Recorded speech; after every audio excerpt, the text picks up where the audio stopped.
সংবিধানকে বাঁচাবার স্বার্থে কেন্দ্র সরকারের বিরুদ্ধে আমাদেরকে বুকে তাজা খুন দিয়ে হলো লড়াই করতে কারা পারবেন? উঠে দাঁড়ান, উঠে দাঁড়ান। লড়াই করতে পারবেন আপনারা? লড়াই করতে পারবেন? লড়াই করতে পারবেন? রাজ থেকে অঙ্গীকার নেন কেন্দ্র সরকারের পক্ষে কারো কথা এই বাংলার বুকে আমরা হতে দেব না। এতে আপনারা রাজি আছেন না নয়? রাজি আছেন না নয়? কেন আমার দেশের সংবিধান, আমার দেশের সংবিধান আমাদের কাছে আগে। আমার দেশের সংবিধানকে যে বুড়াগুল তুলবে, আমার দেশের সংবিধানের বিরুদ্ধে যে কথা বলবে, আমার দেশের সংবিধানকে যে মিটাতে চাইবে, আমরা তাকে মূল গোড়া থেকে মিটিয়ে দেওয়া রাজি আছে। এ লড়াই আমাদের জীবন মরণের লড়াই, এ লড়াই আমাদের বাচ্চাদের লড়াই। মুসলমান আমার কওমের ভাইরা, ওটা অন্য সমাজের মানুষের সঙ্গে ওয়াকাবলে নিজেরা বন্ধুর মতো আলোচনা করো, তাদেরকেও বুঝাও যে ভাই এ লড়াই কোনো হিন্দু মুসলমানের লড়াই নয়, এ লড়াই অন্য কোনো জাতি ধর্মের বিরুদ্ধে লড়াই নয়। এটা কেন্দ্র সরকার বিভাজন লাগাতে চাইছে। এ লড়াই আমার অধিকার, আমার যেটা গণতান্ত্রিক রাইট, আমার সংবিধানের রাইট, এই রাইটকে কেন্দ্র সরকার লুটছে, এটা মানুষকে বুঝাও। আজকে ওই যে কেরলের 1400 বছরের মসজিদ বলে দিচ্ছে 1400 বছর ধরে ভারতে মুসলমান ছিল, আজান ছিল, একামত ছিল, নামাজ ছিল। ওই যে গুজরাটের 1300 বছরের মসজিদ বলে দিচ্ছে ভারতবর্ষে মুসলমান ছিল 1300 বছর ধরে, আজান ছিল, নামাজ ছিল। তাই ঐতিহাসিক মসজিদগুলোকে বিরান করে কবরগুলোকে মিটিয়ে দিয়ে এরা সমাজকে দেখাতে চাইছে মুসলমান এদেশে নতুন করে এসেছে, তবে তো এনআরপি করে এনআরসি করে আমাদের তাড়াতে সুবিধা হবে। কথা বুঝছেন না, বোঝেন না? তার একদিকে যেমন এটা আমার ধর্মকে মিটাবার ষড়যন্ত্র, অপর দিকে এর পিছনে পুরো ভারতের মুসলমানদের ঘরে নাগরিকহীন করে এদেরকে গণহত্যা করার একটা ষড়যন্ত্র চলছে। মনে রাখবেন, এই জায়গায় আমাদেরকে জীবনের শেষ নিঃশ্বাস দিয়ে হলো আমাদের ওয়াকফ, আমাদের মসজিদ, আমাদের মাদ্রাসা, আমাদের কবরস্থান, আমাদের ঐতিহ্য আমাদেরকে বাঁচাবার জন্য সংগ্রাম করে যেতে হবে। এতে আপনারা তৈরি আছেন না নাই বলুন? তৈরি আছেন তো নাকি? আর মনে রাখবেন, কেন্দ্রে আজকে যে সরকার আছে, কাল অন্যজন আসবে, পরশুদিন আবার কেউ চলে যাবে, অন্যজন আসবে। কত সরকার এসেছে, কত সরকার চলে গেছে, কত রাজ্য এসেছে, কত চলে গেছে। কিন্তু মনে রাখবেন, এ দেশের একটা সংবিধান আছে, এ সংবিধান আমাদের ছিল, আছে, থাকবে। সংবিধান বলছে 1947-এ সংবিধান জানিয়ে দিয়েছে ভারতবর্ষের যেটা মন্দির মন্দির থাকবে, যেটা মসজিদ মসজিদ থাকবে, যেটা গুরুদুয়ার গুরুদুয়ার থাকবে, যেটা চার্চ চার্চ থাকবে, যেটা সনাতন ভাইদের যা যেটা যেটা ছিল 1947 থেকে ওটাকে আর চেঞ্জ করা যাবে না, ওটা ওরকমই থাকবে। তাই এই আইনকে সামনে রেখে আমি বলতে বাধ্য হচ্ছি, কেন্দ্র সরকার শুধু ইসলাম মসজিদ মাদ্রাসার বিরুদ্ধে নয়, কেন্দ্র সরকার আমার দেশের সংবিধানের বিরোধী লেগেছে। অতএব সংবিধান আগে না কেন্দ্র সরকার আগে? জোরে বলেন, জোরে বলেন।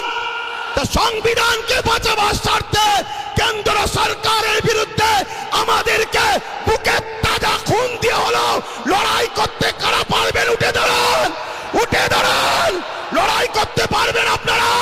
লড়াই করতে পারবেন? লড়াই করতে পারবেন? রাজ থেকে অঙ্গীকার নেন কেন্দ্র সরকারের পক্ষে কারো কথা এই বাংলার বুকে আমরা হতে দেব না। এতে আপনারা রাজি আছেন না নয়? রাজি আছেন না নয়? কেন আমার দেশের সংবিধান, আমার দেশের সংবিধান আমাদের কাছে আগে। আমার দেশের সংবিধানকে যে বুড়াগুল তুলবে, আমার দেশের সংবিধানের বিরুদ্ধে যে কথা বলবে, আমার দেশের সংবিধানকে যে মিটাতে চাইবে, আমরা তাকে মূল গোড়া থেকে মিটিয়ে দেওয়া রাজি আছে। কেন অনেক কষ্ট করে এদের স্বাধীন হয়েছে। হাজারো মুসলমান, হাজারো হিন্দু, হাজারো আদিবাসী, হাজারো দলিত, হাজারো শিখ পাঞ্জাবিদের রক্তের বিনিময়ে এ দেশ স্বাধীন হয়েছে। অতএব সেই দেশের সংবিধানকে নিয়ে আজকে তুমি হতে পারো প্রাইম মিনিস্টার, কিন্তু তোমার অধিকার নয় আমার দেশের সংবিধানের উপরে হাত দিতে পারে। ঠিক না বেঠিক? আগামী দিন বাচ্চাদের ভবিষ্যতের স্বার্থে, কেন ওয়াকফ হলো সব থেকে বড় ইস্যু, এটা যদি মিটে যায় তোমাদের সব অস্তিত্ব মিটে যাবে। ওয়াকফ যখন থাকবে না, তুমি ভারতের স্বাধীনতার আগে দেশ ছিলে, প্রমাণ দেখাতে পারবে না। আরে তোমার মসজিদে থাকার পরও প্রমাণ দেখাতে পারছো না, তারপরে মনে রাখবে তখন তোমাকে বলবে যদিও থাকে থাক, ভোটটা দিতে পারবে না। শুনছে না শোনেন না? এ বিরাট বড় নাটক, অনেক বড় চেন চলছে।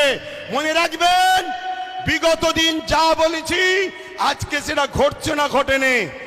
আজকে যেটা বলছি যদি ঘুমিয়ে থাকো, অগ্রাহ্য করো, তাহলে আগামী দিন কিন্তু কোনো ঘটবে, তখন কিন্তু আব্বাস সিদ্দিকী আর বলার জন্য থাকবে না। এটা বলে দিয়ে গেলাম। এ লড়াই আমাদের জীবন মরণের লড়াই, এ লড়াই আমাদের বাচ্চাদের লড়াই। মুসলমান আমার কওমের ভাইরা, ওঠো, অন্য সমাজের মানুষের সঙ্গে ওয়াকফ নিয়ে নিজেরা বন্ধুর মতো আলোচনা করো, তাদেরকেও বুঝাও যে ভাই এ লড়াই কোনো হিন্দু মুসলমানের লড়াই নয়, এ লড়াই অন্য কোনো জাতি ধর্মের বিরুদ্ধে লড়াই নয়। এটা কেন্দ্র সরকার বিভাজন লাগাতে চাইছে। এ লড়াই আমার অধিকার, আমার যেটা গণতান্ত্রিক রাইট, আমার সংবিধানের রাইট, এই রাইটকে কেন্দ্র সরকার লুটছে, এটা মানুষকে বুঝাও। আমি 2013-14 থেকে আন্দোলন করছি যে ওয়াকফকে ফিরিয়ে দিতে হবে, ওয়াকফকে হেফাজত করতে হবে। রাজ্যে যে সরকার আছে তিনি একবার বেগম রোকেয়া রিসার্চ সেন্টার ওয়াকফ ভবন বলে একটা শিলান্যাস করেছিল, ওই শিলান্যাসই হয়েছে, একটা পর্যন্ত এখনো ইট গাঁথা হয়নি। কেন? সব সেটিং মাপে চলছে। এদের সবার বাপ, সবার মাথায় মনে রাখবেন আরএসএস বসে আছে। অতএব সমস্ত সম্পদকে আরএসএস এর ফান্ডে দিতে হবে, এটাই হলো ইনাদের মূল পরিকল্পনা। কেন? পুরো দেশ এখন কোন জায়গায় মোদি বসতে পারে, কোন জায়গায় শাহ বসতে পারে, কোন জায়গায় মমতা বসতে পারে, কোন জায়গায় অন্য কেউ দিল্লিতে অন্য কেউ নামে বসতে পারে, কিন্তু মনে রাখবেন সবার মাথাতে এই আরএসএস বসে আছে। তাই আরএসএস এর বিনা হুকুমে এরা কখনো কিছু করতে পারবে না। তাই ওয়াকফ ভবন তো শিলান্যাস হলো, কিন্তু টাল বাহানায় ওয়াকফকে রেজিস্ট্রেশন করা, তুলে আনা এমন কোনো ব্যবস্থা করলো না। এবং মনে রাখবেন আজকে এই আইন করার পিছনে উদ্দেশ্যটা কি? এই আইন করার পিছনে উদ্দেশ্য হলো, এখন দেখে দেখে অনেক বিষয় পড়তে গেলে অনেক সময় লেগে যাবে। 77 বছর ধরে কম বেশি সবাই খেয়েছে, এই টুকটুক টুকটুক করে সবাই খেয়েছে। কেন্দ্র সরকার চাইছে টুকটুক করে খেয়ে লাভ নাই, সব তো আমার হাতে, সব তো আমার হাতে। প্রধানমন্ত্রী আমার, স্বরাষ্ট্রমন্ত্রী আমার, সব আমার। কোর্টকে আইন অবশ্যই সম্মানের, কিন্তু কোর্টের মধ্যে অনেক জজও আমার, লয়ারও আমার। প্রেসার দিয়ে অনেক কিছু করে নেব। তার প্রমাণ হলো 1.5 ঘন্টার মধ্যে সাম্বালের মসজিদের জন্য আদেশ চাইলো, সঙ্গে সঙ্গে দিয়ে দিল। অথচ আমার কলিকাতার সেই বোনটা কোথায়? আরজি করেন কোথায়? আরজি করেন। আজকে সেই বোন ইনসাফ পেল না। 1.5 ঘন্টার মধ্যে মসজিদের তলায় কি আছে খোঁড়ার জন্য রায় পেয়ে যায়। এটা কি সেটিং ছাড়া অন্য কিছু হতে পারে? এটা সেটিং ছাড়া অন্য কিছু হতে পারে? এইভাবে কেন্দ্র সরকার দেখছে টুকটুক করে খেয়ে হবে না, টুকটুক করে নিয়ে হবে না। সবই তো আমার, প্রত্যেক জেলার প্রত্যেক রাজ্যের সিএমও তো আমাদের, প্রত্যেক জায়গার ডিস্ট্রিক্ট ম্যাজিস্ট্রেট শুরু করে সব দপ্তরই তো আমাদের।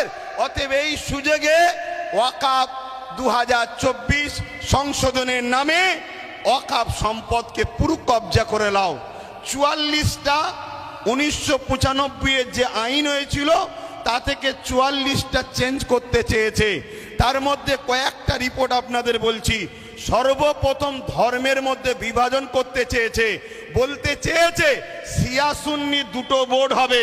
বিজেপি চায় যত মুসলমান টুকরো টুকরো হবে, ভাগ ভাগ হবে, তত বিজেপির ফায়দা হবে। তাহলে শিয়া সুন্নি দুটো ভোট করতে চেয়েছে। যারা বলে এক দেশ এক ভাষা এক ভোট, তারা আবার হঠাৎ করে ওয়াকাফকে দুটো ভাগ করছে কেন? আমাদের মধ্যে টুকরো টুকরো ছোট ছোট করে দিতে চাইছে। কি করতে চেয়েছে? এর মধ্যে চেয়েছে 20 জনের কমিটি ছিল সেন্টারে, সেটাকে 21 জনের কমিটি করতে চাইছে। 11 জন অমুসলিম ভাইকে ঢুকাতে চাইছে। আমি সম্মান, শ্রদ্ধা, ভালোবাসা রেখে, সম্প্রীতি রেখে আমার অমুসলিম ভাইদের বলবো,